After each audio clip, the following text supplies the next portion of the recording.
नमस्कार दोस्तों, स्वागत है आपका आपके अपने यूट्यूब चैनल अपने कोचिंग पे। जैसा कि आप जानते हैं, आज है 26 जुलाई और 26 जुलाई के एसएससी सीजीएल के थर्ड शिफ्ट का एग्ज़ाम है, वो अभी समाप्त हो चुका है। तो अभी हम इसके एनालिसिस के बारे में बात करने वाले हैं। अगर आपको इस वीडियो का पीडीएफ चाहिए तो आप टेलीग्राम ग्रुप से इस वीडियो का है वो पीडीएफ डाउनलोड कर सकते हैं। इसका लिंक है वो वीडियो के डिस्क्रिप्शन में दिया गया है। आज के बात करते हैं पहले क्वेश्चन की। तो पहला क्वेश्चन पूछा गया था कि भारत के किस राज्य में लाई हरोबा उत्सव मनाया जाता है। तो लाई हरोबा उत्सव है वो मणिपुर राज्य में मनाया जाता है। और इसके बारे में और बात करें तो लाई हरोबा, इसे या फिर लाई हरोबा भी कहते हैं, इसे मणिपुर के मुख्य उत्सवों में से एक है।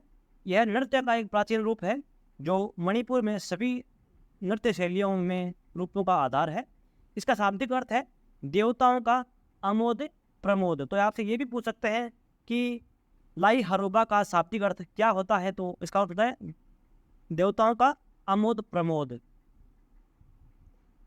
एक क्वेश्चन है कि केलुचरण महापात्रा निम्नलिखित में से किस शास्त्रीय नृत्य से संबंधित है। तो इनका संबंध है वो उड़ीसा से है।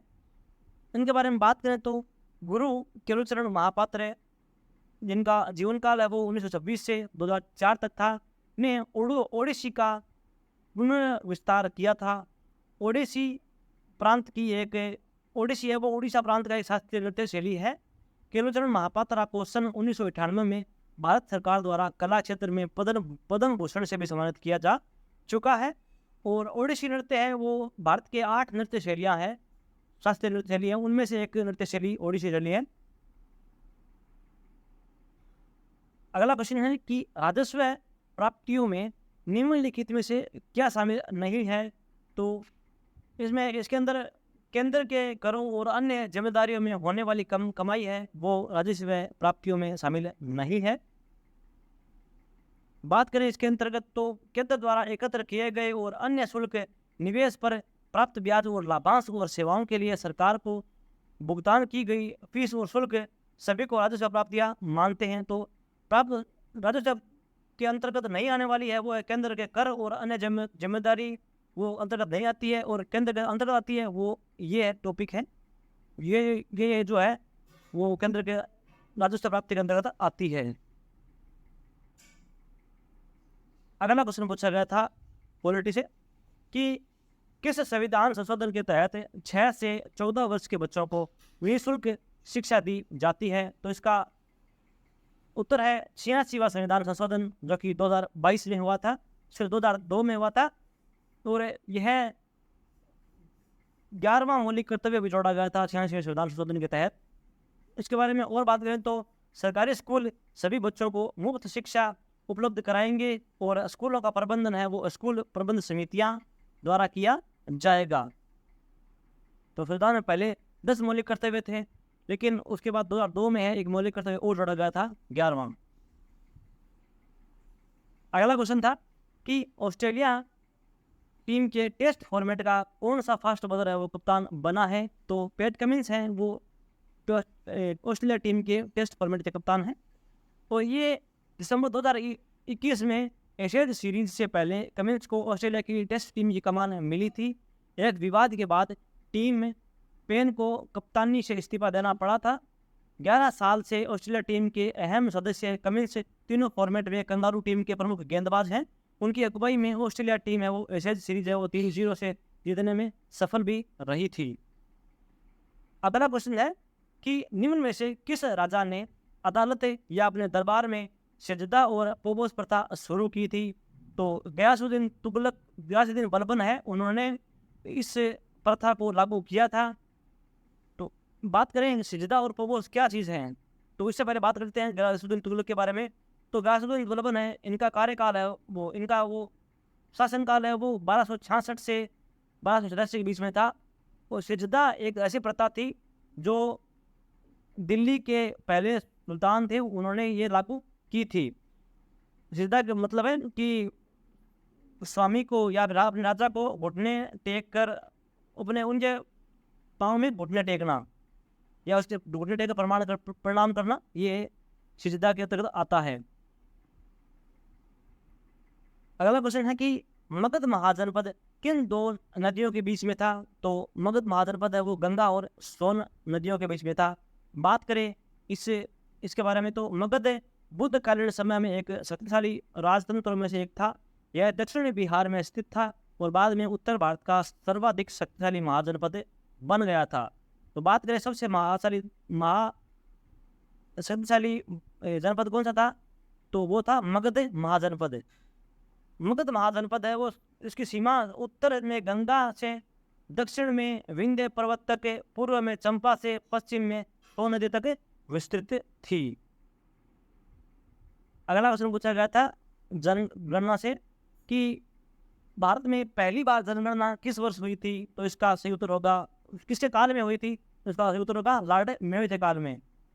और बात करें इसके बारे में, तो भारत में पहली जनगणना है वो 1872 में हुई थी लॉर्ड मेयो के शासनकाल में, तथा व्यवस्थित जनगणना है वो 1881 में लॉर्ड रिपन के काल में हुई थी। और बात करें इसके बारे में, तो 1901 में है वो, यह हर दशक में होता आ रहा है। तो 1881 के बाद में प्रत्येक 10 साल के बाद है वो जनगणना होती है। जनगणना से और भी महत्वपूर्ण है जो आपसे पूछा जाता है परीक्षा में, तो 2011 की जनगणना है वो आज़ादी के बाद 15वीं और टोटल ओवरऑल 15वीं और आज़ादी के बाद 7वीं जनगणना है। ये क्वेश्चन अभी पिछले शूट में पूछा गया था कि 15वीं जनगणना है वो कौन सी थी? तो उसका तो होगा 2011।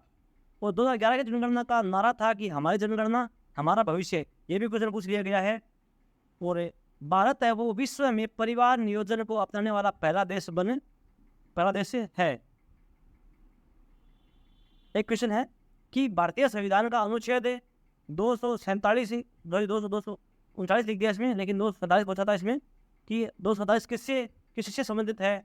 तो इसका उत्तर होगा उच्च न्यायालय की स्थापना करने की संसद की शक्ति के बारे में इसका उल्लेख मिलता है। बात करें अनुच्छेद 247 के बारे में, तो कुछ अतिरिक्त न्यायालयों की स्थापना का उपबंध करने की संसद की शक्तियां संविधान के अनुच्छेद 247 के अनुसार संसद को संघ सूची में शामिल किसी भी विषय के संबंध में उसके द्वारा बनाए गए कानूनों या किसी मौजूदा कानूनों के बेहतर प्रशासन के लिए कुछ अतिरिक्त न्यायालयों की स्थापना करने की शक्ति देता है। तो उसमें उल्लेख है कि अतिरिक्त न्यायालय भी हाई कोर्ट, वो सुप्रीम कोर्ट है वो बना सकता है। एक क्वेश्चन पूछा गया था कि पादप कोशिकाओं के बाहरी आवरण को क्या कहा जाता है? तो पादप कोशिकाओं की बाहरी आवरण को कोशिका भित्ति कहते हैं। बात करें इसके बारे में और, तो पादप कोशिकाओं के बाहरी आवरण को सेल वॉल या कोशिका भित्ति कहते हैं।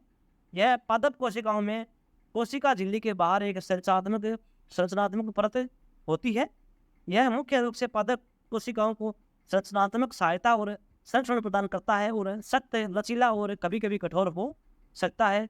अगर आपको इस कोशिका भित्ति के डायग्राम को समझना है तो आप इस डायग्राम में समझ सकते हैं कि कैसे कोशिका भित्ति, इसमें कोशिका वॉल होती है, कोशिका मेम्ब्रेन, कोशिका झिल्ली होती है, न्यूक्लियस होता है, साइटोप्लाज्म यानी कोशिका द्रव्य होता है, राइबोसोम किस प्रकार से व्यवस्थित होते हैं, कोशिका सेल वे पादप कोशिकाओं में किस प्रकार व्यवस्थित होते हैं, तो आप इसी डायग्राम के सहारे समझ सकते हैं।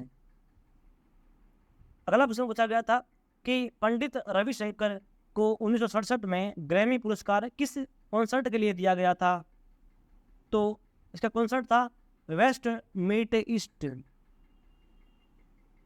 बट बेसिकली पंडित रविशंकर है वो एक महान सितार वादक थे। इन्हें Grammy lifetime achievement award पाने वाले ये भारत के पहले व्यक्ति हैं।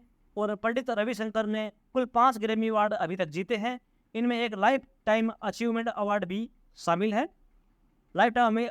और पंडित रविशंकर को 1999 में भारत रत्न से भी नवाजा जा चुका है। दोस्तों ये थे आज के हमारे सेगमेंट के वीडियो। अगर आपको वीडियो पसंद आया है तो वीडियो को लाइक कीजिए, शेयर कीजिए और चैनल को सब्सक्राइब जरूर कर लीजिएगा। अगर आपको इस वीडियो का PDF चाहिए तो आप हमारे टेलीग्राम ग्रुप में ज्वाइन कर लीजिएगा।